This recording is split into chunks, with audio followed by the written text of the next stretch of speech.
أنا خير منه، أنا من صعدة وهو من تهامة. قال الله تعالى: وإذ أخذ الله ميثاق النبيين لما آتيتكم من كتاب وحكمة ثم جاءكم رسول مصدق لما معكم لتؤمنن به ولتنصرنه. قال أأقررتم وأخذتم على ذلكم إصري؟ قالوا أقررنا. قال فاشهدوا وأنا معكم من الشاهدين. فمن تولى بعد ذلك فأولئك هم الفاسقون.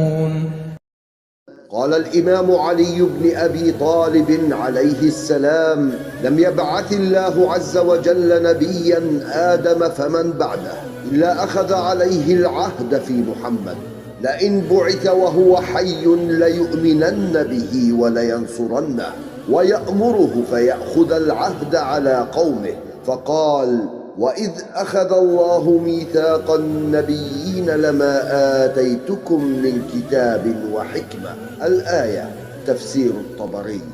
وإذ أخذ الله ميثاق النبيين، وأخذ عهد موثق من نبي دليل على أن الأمر غاية في الأهمية ونهاية في الجلل، فلزوم هذا الأمر لغير الأنبياء من باب أولى وأحرى. ثم يؤكد على النبيين بقوله: لما آتيتكم من كتاب وحكمة، أي مهما آتيتكم من علوم الكتاب ومعارف الحكمة، ومهما بلغت مستوياتكم العلمية والمعرفية والوجدانية، ومهما بلغت تضحياتكم وجهادكم.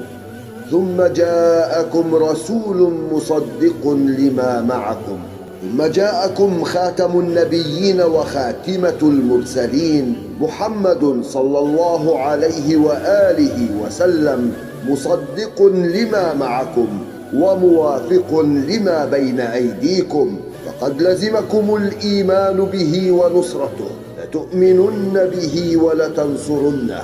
قال: أأقررتم وأخذتم على ذلكم إصري؟ والإصر هو العهد الثقيل. قالوا: أقررنا. قال: فاشهدوا وأنا معكم من الشاهدين.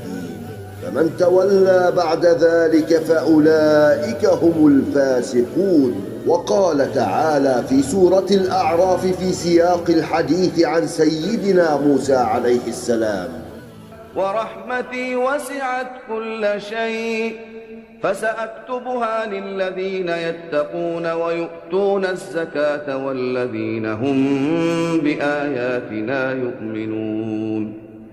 الذين يتبعون الرسول النبي الأمي الذي يجدونه مكتوبا عندهم في التوراة والإنجيل. مع أنه جاء بعد سيدنا موسى عليه السلام أنبياء كثر كداود وسليمان وزكريا ويحيى وعيسى عليهم السلام جميعا، إلا أنه يشير إلى النبي الأمي خاتم النبيين، فقد لزمهم الإيمان به حتى قبل مجيئه. وتصديق هذا في قوله تعالى: الذين آتيناهم الكتاب من قبله هم به يؤمنون. فالأنبياء قاطبة بلا استثناء، آدم فمن بعده، يلزمهم الإيمان برسول الله محمد ونصرته إن بعث في زمانهم، مع أنه لم يبعث في عهدهم ولا عصرهم، لكن الله سبحانه وتعالى يعطي الأمر من الأهمية هذا القدر ومن الجدية هذا المستوى.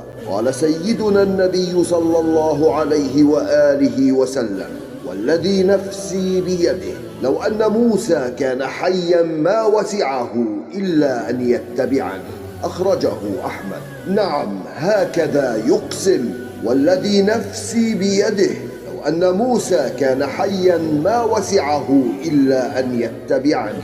فسيدنا موسى عليه السلام وهو الكليم الكريم ومع ذلك لا يسعه في دينه ولا في عقيدته إلا أن يتبع سيدنا النبي صلى الله عليه وآله وسلم.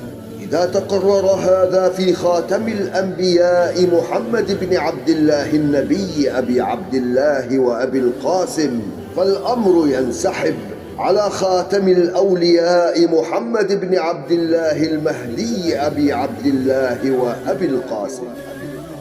فكل إمام من الأئمة مهما بلغ علمه ومهما اتسعت معارفه فلا يسعه في دينه ولا في عقيدته إلا أن يتبع محمد بن عبد الله المهدي عليه السلام.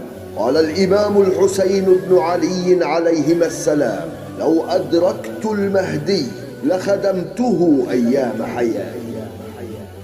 عقد الدرر في أخبار المنتظر. فإذا كان سيد الشهداء الإمام الحسين عليه السلام لا يرى لنفسه إمامة بوجود الإمام المهدي، وأنه سيلزم خدمته ونصرته أيام حياته، يعني أنه لو كان حيا في زمننا هذا زمان ظهور الإمام المهدي عليه السلام لما قضى حياته الشريفة الطاهرة إلا في خدمة الإمام المهدي عليه السلام. وكذا حال بقية الآئمة عليهم السلام، لو كانوا أحياء لما وسعهم إلا اتباعه ونصرته.